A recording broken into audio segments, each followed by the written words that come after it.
जय हिंद दोस्तों। आज हम बात करने वाले हैं फिगर्स ऑफ स्पीच की। फिगर्स ऑफ स्पीच एक इम्पोर्टेंट टॉपिक है जो एग्ज़ाम में पूछा जाता है। तो जिसने अभी तक चैनल को सब्सक्राइब नहीं किया है वो उस चैनल को सब्सक्राइब कर लें, वीडियो को लाइक करें।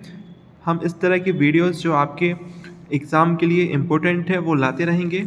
हम आज बात करने वाले हैं फिगर्स ऑफ स्पीच के बारे में। फिगर्स ऑफ स्पीच जिसे हम अलंकार कहते हैं। सबसे पहले हमको पढ़ना है सिमिली। सिमिली जिसको उपमा अलंकार कहा जाता है, इसकी डेफिनेशन देख लेते हैं। डेफिनेशन है in a simile comparison in made between two different things especially using like and as. दो अलग अलग वस्तुओं या चीज़ों की तुलना जब आपस में की जाती है और इसमें स्पेशली लाइक और एज का यूज़ किया जाता है, वहाँ पर जो अलंकार होता है वो होता है सिमिली। फिगर्स ऑफ स्पीच आएगी सिमिली। एग्जाम्पल के लिए हम देख लेते हैं you are like as moon. तो यहाँ यू की तुलना मून से की गई है, यहाँ एज का यूज़ हुआ है। तो जब एज का यूज़ होता है तो हमें पता चलता है कि यहाँ पर सिमिली है। दूसरा सेंटेंस देख लेते हैं Ram is as brave as lion. तो यहाँ लायन से तुलना की गई है राम की। ठीक है। तीसरा सेंटेंस है life is like a game. जिंदगी एक खेल की तरह है। यहाँ जो लाइक वर्ड का यूज़ हुआ है तो इससे हमें पता चल रहा है कि ये सिमिली है। दूसरा हम देखते हैं मेटाफर। ये मेटाफर का मतलब होता है रूपक अलंकार। रूपक अलंकार की अगर हम परिभाषा देखते हैं तो a metaphor is a figure of speech in which a comparison made between two different things. इसमें भी दो डिफरेंट थिंग्स की तुलना की जाती है विदाउट यूजिंग कंपेरिजिंग वर्ड लाइक और एज, लेकिन इसमें कभी भी लाइक और एज का यूज़ नहीं किया जाता है। इसके हम जो इम्पोर्टेंट MCQs बनते हैं वो भी डिस्कस करेंगे, लेकिन अभी हम इसकी डेफिनेशन और इसके एग्जाम्पल को समझ रहे हैं।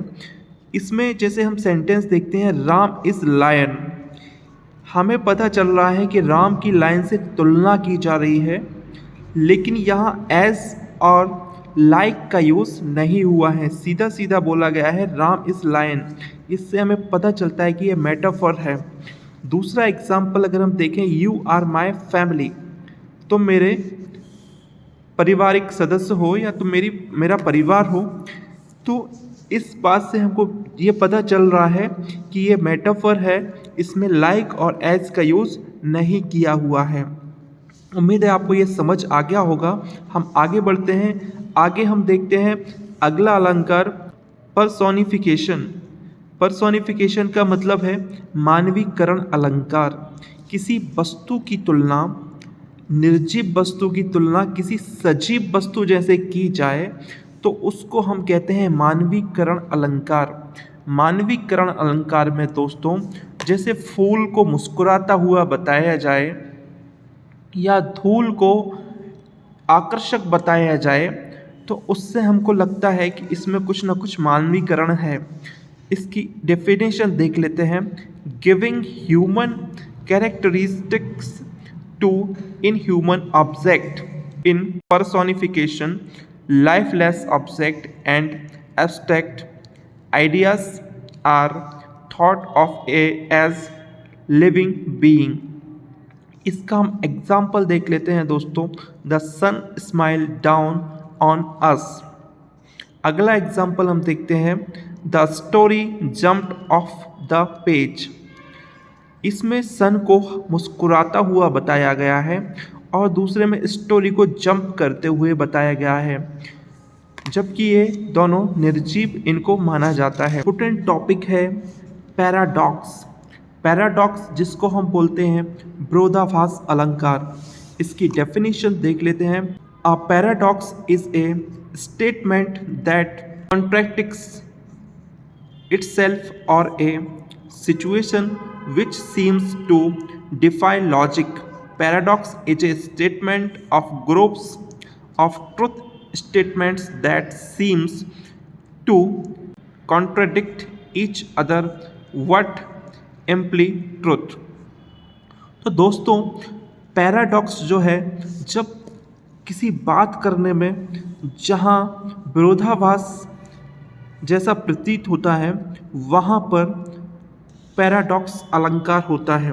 इसमें एक स्टेटमेंट दिया जाता है, वो स्टेटमेंट सुनने में ऐसा लगता है कि सही है, लेकिन हमें बाद में पता चलता है कि इसमें कुछ ना कुछ विरोध हो रहा है। हम इसका एग्जाम्पल देख के समझ लेते हैं। The child is the father of the man. यहाँ हमें पता चल रहा है कि बच्चे को आदमी का पिता बताया जा रहा है, लेकिन हमें पता है कि बच्चा कभी मैन का फादर नहीं हो सकता। तो इसमें जो अलंकार है वो पैराडॉक्स है। दूसरा, do the think you can't do.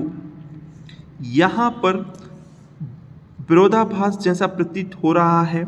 Do you think you can't do.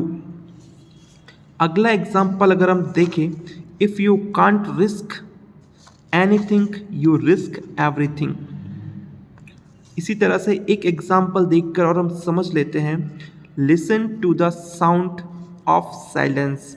तो दोस्तों इस सेंटेंस में बताया गया है कि खामोशी के साउंड को सुनो, खामोशी की आवाज़ को सुनो, जबकि खामोशी में कोई आवाज़ नहीं होती है। तो इस तरह से इसको विरोधाभास अलंकार का उदाहरण मानकर हम समझ सकते हैं कि सेंटेंस का स्टेटमेंट तो सीधा सीधा है, लेकिन अगर इसको समझेंगे तो विरोधाभास जैसा प्रतीत होगा। दूसरा सेंटेंस अगर हम देखें, लेस इज़ मोर, कम ज़्यादा है। तो कम में भी अगर कुछ ज़्यादा मिलता है तो इससे हमें विरोधाभास का प्रतीत हो रहा है।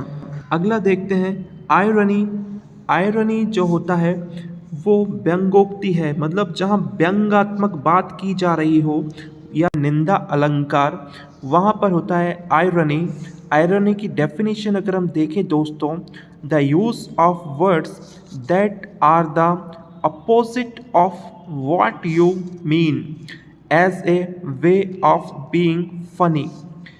तो हास्यास्पद तरीके से किसी के बारे में एक बात करना, कुछ शब्दों का इस्तेमाल करके उसको आयरनी कहा जाता है। ये 3 तरह का होता है, 3 तरीकों में इसको बांटा गया है। एक तो सिचुएशनल, दूसरा वर्बल और तीसरा होता है ड्रामेटिक या ट्रेजिक आयरनी। हम तीनों को समझ लेते हैं। सिचुएशनल वो होता है जिसमें सिचुएशन के हिसाब से काम होता है। वर्बल एक मौखिक रूप से ताना मारना, और ड्रामेटिक में जब हम कोई कहानी देख रहे हैं या कोई पिक्चर देख रहे हैं और कोई या घटना के बारे में सुन रहे हैं, लेकिन उस घटना के बारे में हमको पहले से पता रहता है, लेकिन उस कैरेक्टर को पता नहीं रहता जिस कैरेक्टर को हम देख रहे हैं फिल्म में, तो वो होता है ड्रामेटिक। हम सिचुएशन को समझते हैं कि the teacher fails the test. इसमें बताया गया है कि शिक्षक टेस्ट में फेल हो गया। तो दोस्तों ये एक व्यंग होगा कि टीचर टेस्ट में फेल हो गया। बात सीधी सीधी है, लेकिन इसका अर्थ उल्टा है। तो जहाँ सीधी बात कही जाए लेकिन उसका अर्थ विपरीत तरह का निकले, तो यहाँ पर आयरनी यानी कि निंदा अलंकार होता है। कहते हैं कि कुछ नहीं हुआ, चींटी मर गई है, उसको समझाने के लिए। तो यहाँ पता है कि चोट लड़के को लगी है, लेकिन हम उसको बोल रहे हैं कि चींटी मर गई है। तो इस तरह से हम आयरनी को समझ सकते हैं। दोस्तों अगले वीडियो में हम सभी टॉपिक्स पर जो फिगर्स ऑफ स्पीच के हैं उसके MCQ लेकर आएंगे। उन MCQ से आपको ये अंदाज़ा हो जाएगा कि पेपर में किस तरह के क्वेश्चंस पूछे जा रहे हैं, जो आपको सभी परीक्षाओं में जहाँ जहाँ फिगर्स ऑफ स्पीच पूछा जाता है वहाँ काम आएंगे। चाहे आपके PSC की परीक्षा हो या टीचर ग्रेड 1 की परीक्षा हो या स्कूल की परीक्षा हो, सभी के लिए वो इम्पोर्टेंट रहेंगे। मिलते हैं अगले वीडियो में। जय हिंद।